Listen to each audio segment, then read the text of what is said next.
We're now going to forget whether the sets we deal with come from shingled documents or any other source and concentrate on the sets themselves. We'll learn the formal definition of similarity that is commonly used for sets. This notion is called Jacquard similarity. We'll then learn how to construct signatures from sets using the Minhashing technique. And we'll prove the strong relationship between the similarity of the signatures and the sets they represent. Let C1 and C2 be two sets. Their Jacquard similarity is the size of the intersection of these two sets divided by the size of the union. We'll use sim as the function representing the Jacquard similarity. For example, these two circles represent sets. There are three elements in common to both sets, so the size of their intersection is 3. And there are 8 elements in the union, so the size of their union is 8. The Jacquard similarity of these sets is the ratio of the sizes of their intersection and union, or 3/8 in this example. We're going to be dealing with large collections of sets, and it is useful to think of these collections as represented by a single Boolean matrix, even if the collection is not likely to be stored that way. First, we assume that there is a universal set from which the elements of all sets are drawn. For example, if the sets come from k-shingling documents, then the universal set is the set of all possible sequences of k characters, or the set of all tokens if we hash the shingles. Each element in the universal set is represented by a row of the matrix, and each set in the collection is represented by a column of the matrix. The matrix has 1 in the row for element E and the column for set S, if and only if E is a member of S. Otherwise, that entry is 0. The column corresponding to a set S is the characteristic vector of the set S, the vector with 1s only in the positions that correspond to the members of S. We shall often talk about the Jacquard similarity of two columns. From each column, form the set represented by the column, the set consisting of the rows where the column has 1. Then the Jacquard similarity of the two columns is the Jacquard similarity of the sets they represent. It is important to note that in typical applications the matrix is very sparse. It has many more zeros than ones. For example, we choose K for k-shingling so that documents have relatively few of the possible shingles, which translates into columns having many more zeros than ones. For another example, suppose the matrix represents the books bought by Amazon customers. Rows are the books and columns are the customers, and customers are similar if they buy many of the same books. Typical customer buys only a tiny fraction of the books Amazon sells, so again we would expect the matrix to be very sparse. Here are two columns C1 and C2. They're not sparse because it's hard to do small examples where most entries are zeros. However, the calculation of their Jacquard similarity is simple. There are 2 rows where they both have 1, so the intersection of the sets they represent is of size 2.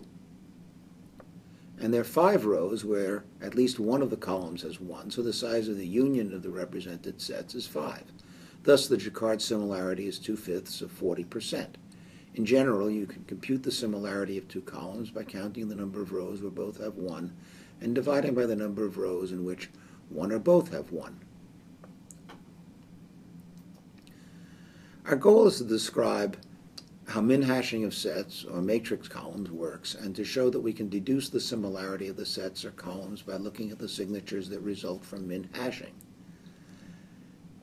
Our first step will be to observe that given 2 columns, we can find 4 different kinds of row, depending upon which bits are present in that row. For example, type A row has 1 in both columns. Notice that if the matrix is sparse, most of the rows will be of type D, with zeros in both columns. I find it useful to abuse the notation and use A, B, C, and D also as integers representing the number of rows of types A, B, C, and D in the matrix. We can express the Jacquard similarity of 2 columns in terms of the counts of the row types. That is, the similarity of columns C1 and C2 is A divided by A plus B plus C. The reason is that A is the number of rows in the intersection, and A plus B plus C is the number of rows in the union. We're now going to define minhashing. Each Minhashing hash function is associated with a permutation of the rows of the matrix. We don't physically permute the rows. That would take much too much time. We just imagine that the rows are permuted. The definition of the min-hash function h associated with a permutation is that h of a column C is the number of the first row in the permuted order in which that column has 1. To create a signature for each of the columns of a matrix, we pick some number, about 100 is often a good choice, of permutations, and use their associated min-hash function, say h1 through h100. For each column, the signature is the sequence of row numbers we get when we apply each of these min-hash functions in turn to the column. It is important to remember that for the entire matrix or collection of sets, we select the min-hash functions once and apply the same min-hash functions to each of the columns. We can think of the signatures as another matrix. The columns of the signature matrix correspond to the columns of the original matrix, that is, to the sets in the collection, while each row in the signature matrix is the result of applying one of the chosen min-hash functions to each of the columns. Let's look at a little example that should make things clearer. Here's an example matrix with 4 columns and 7 rows. Okay. And here's a random, quote, random permutation of the rows. The 5th row is the first in order. That's this. And the 6th row is next. And the top row is 3rd, and so on. We construct the first component of the signature for each of the columns using this permutation. We start with the row ordered first, that is row 5. And this row has 1 in the 2nd and 4th columns. And thus we give columns 2 and 4 their first min-hash value. It is 1, and that appears here. Okay, because the first row in the permuted order is surely the first in that order to have a 1 in these columns. We still don't know about the 2's in the first row of the signature matrix, these and this. We'll discover those next. So now we proceed to row 6, which is the second in the permuted order. And this row has 1's in column 1 and 3. It happens that neither of those columns has been assigned a value yet because we haven't encountered a row in which either of those columns have 1. But they both get the value 2 because the second row in the permuted order, but not the first row in that order, has 1 in each of these columns. In principle, we have to proceed down the list of rows in the permuted order, but since we've discovered a min-hash value for each column, there's no point in doing so. Here's the second, quote, random permutation and its resulting row of the signature matrix. In this permutation, row 3 comes first.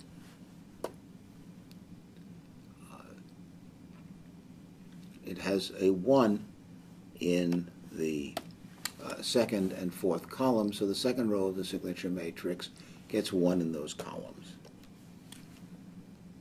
Okay. Now, look at the second row in this order, which is row 2. It has 1 in columns 1 and 4. We can't assign value 2 to column 4 because we already have a value 1. But we don't yet have a value for column 1, so we assign it the value 2 as its min-hash value in the second min-hash function. We still don't know the value for column 3 because neither of the 2 rows examined so far have 1 in that column. So we proceed to the third row in the permuted order, which is row 4. And it has 1's in columns 2 and 4, but both these columns have smaller values already, so we're still not done. So we move on to the 4th row, which is, happens to be the top row here. And now we find finally a 1 in column 3. So the min-hash value for that column is 4. Okay, and now we're done with this min-hash function. Here's the third permutation and the resulting row of the signature matrix. I'll leave it to you to study the matter and work out why the min-hash values are as shown. Now, the reason we like min-hashing as a way to summarize sets is expressed by the following remarkable property. Suppose we consider all possible permutations of the rows and ask, for what fraction of the permutations will the min-hash values for the two columns C1 and C2 be the same? It turns out this probability is exactly the Jacquard similarity of the columns or the sets they represent. Okay. Now, here's a simple proof of this fact. Both the probability and the similarity are A over A plus B plus C. We already know that the Jacquard similarity of columns is given by that formula. So why is the probability of the min-hash values being the same also given by A over A plus B plus C? Imagine the rows are permuted in a random order, and imagine going down the two columns in this order. Let's say here's C1, here's C2. Since most entries are 0, we'll probably meet a lot of type D rows. 0, 0, 0, 0, 0, 1. Okay, and eventually we'll come to a row where at least one of the columns has a 1. So let's suppose here's a 1. Now, if we came first to a type A row, then the min-hash values for the columns would agree, because we'd have a 1 here. Okay, and they would both get this row as the min-hash value. If we come to a type B or C row first, where let's say there's a 0 here, then one of the columns, the first one with the 1, gets this row as its min-hash value, but the other column will have to wait until we see a 1, so it's definitely going to get something higher, and they will not have the same min-hash value. Thus, the probability that two columns will have the same min-hash value is the probability that the first row that isn't of type D is a type A row. That probability is the number of type A rows divided by the number of rows of any of the types A, B, or C. That is, A divided by A plus B plus C. Armed with this observation, we can sensibly define the similarity of two signatures. It is the fraction of the min-hash functions for which the two signatures have the same value. It follows that the expected value of the similarity of two signatures is the Jacquard similarity of the underlying sets. Moreover, as we use more and more min-hash functions, the standard deviation of the signature similarity goes down. So if we use several hundred min-hash functions, that is, signatures of several hundred components, we get a small enough standard deviation that we can estimate the true Jacquard similarity of the represented sets to within a few percent. That is good enough for most data mining purposes. Let's revisit our example of computing signatures of length 3 from this matrix. Let's look at some of the signature similarities and the actual column similarities. Remember that similarity means different things for columns and signatures.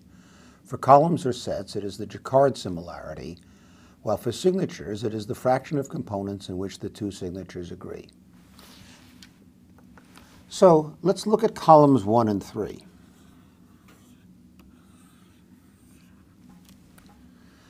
And their corresponding signatures. Here. The Jacquard similarity of the two columns is 3/4. Notice that there are 4 rows where at least one of these two columns has 1. That is here, here, here, and here. And in all but this one, they both have 1. Thus, the size of the intersection is 3 and the size of the union is 4. Now, look at signatures 1 and 3. They agree for the first and third min-hash functions, but they disagree on the second. Thus, the signature similarity is 2/3. Now, 2/3 is pretty close to 3/4, but there is some discrepancy, as we note here. If we look at columns 2 and 4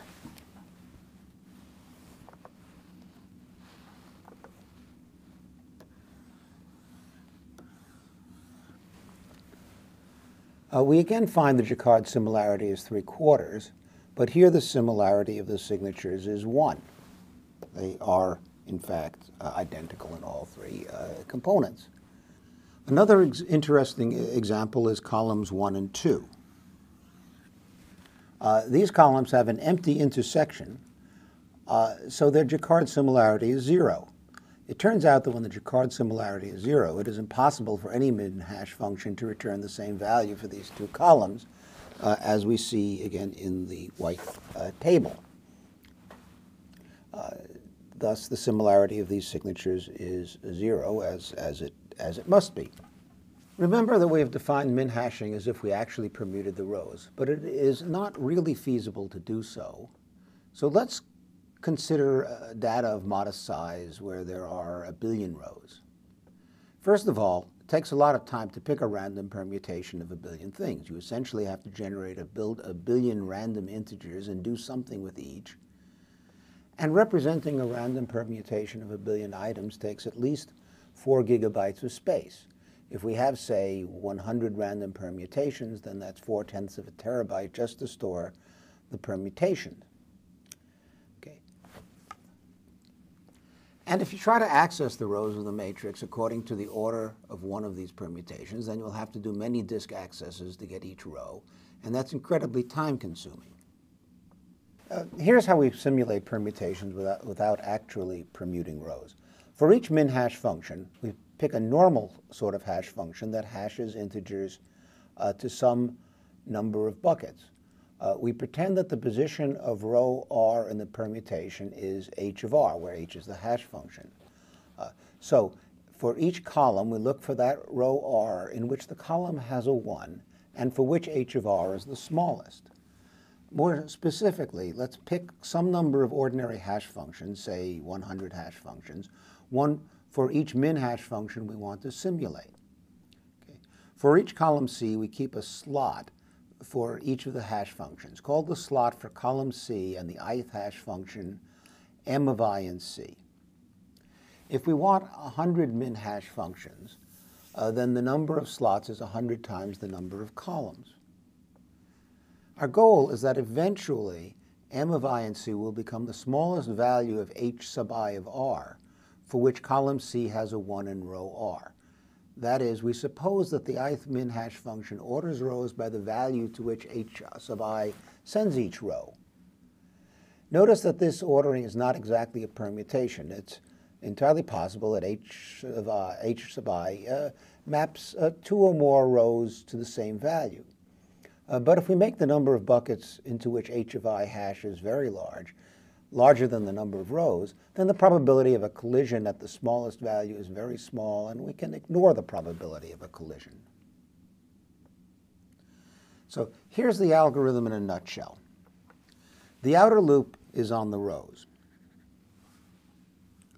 Okay. For each row R, the first thing we do is compute each of the perhaps 100 hash values h sub I of r. That's this. Then we loop over all the columns C, and if column C does not have a 1 in row R, then we do nothing for R and C. Okay. But now suppose matrix M has 1 in row R in column C. Then we're going to loop over the index I for all the hash functions.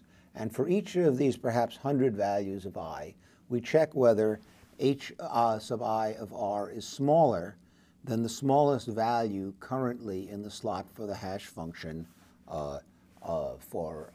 hash function I in column C. If that is the case, then we replace that slot by h sub I of r. We take m of I and C to be infinity initially. So the first row in which we find that has a 1 in column C surely is placed in that slot. Also note that it is important we compute h sub I of r only once for each hash function in each row, outside the loop over the columns. That was this.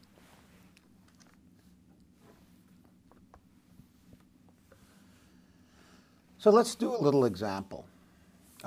Our matrix has only 2 columns and 5 rows. That's this. We're going to use 2 hash functions. That is, we compute signatures of length 2. The 2 hash functions that we use are shown here. Each maps integers to 5 buckets. The first, which we call h of x, maps any integer x to x modulo 5. That is the remainder when x is divided by 5. The second, g of x, computes 2x plus 1, and again takes that modulo 5, takes the remainder of 2x plus 1 mod 5. Okay, we're ready to compute the 2 components of the signatures for each of these columns. Remember that initially we assume all slots are infinity. Begin by looking at the first row. And we find h of 1 is 1 and g of 1 is 3. Modulo, take them all modulo 5, so 3 modulo 5 is in fact 3. Now, row 1 has 1 in the first column but 0 in the second column. Therefore, the second signature is not changed, and both its components remain at infinity. But the first signature is changed to the values of h of 1 and g of 1, that is 1 and 3. Okay. Now consider the second row. H of 2 is 2, and g of 2 is 5 modulo 5, or 0. Since column 1 has 0 in the second row, we do not change its signature. But column 2 has 1 in row 2, so we replace the infinite values in its signature by 2 and 0.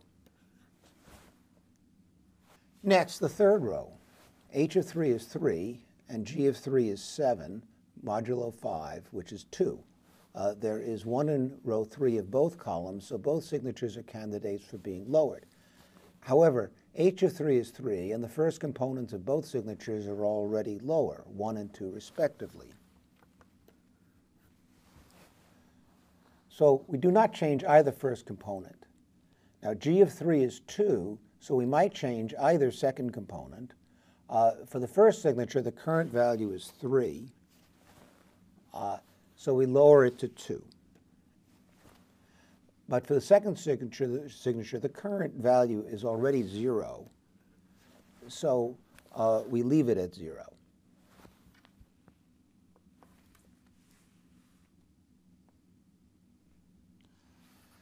H of 4 is 4, and g of 4 is 9 modulo 5, which is 4. And since 4 is larger than any of the current slots for the first column, no changes are made. Finally, h of 5 is 5 modulo 5, or 0, and g of 5 is 11 modulo 5, or 1. Only the second column has a 1 in row 5, so we can only change its signature. Since h of 5 equals 0 and the old value of the slot for h is 2, we change it to 0. But the slot for g already has 0, which is lower than g of 5, which is 1, so no change is made there. Thus, the final signatures are 1, 2 for the first column, and 0, 0 for the second column. Incidentally, notice that the two signatures disagree for both components, so they estimate the Jacquard similarity of the columns to be 0. And that's off by a little, since, as you can see, the true Jacquard similarity of the columns is 1/5. One last detail is worth mentioning. The algorithm we describe assumes we can visit the matrix row by row, but often the data is available by columns and not by rows. For instance, if we have a file of documents, it's natural to process each document once, computing its shingles. That, in effect, gives us one column of the matrix.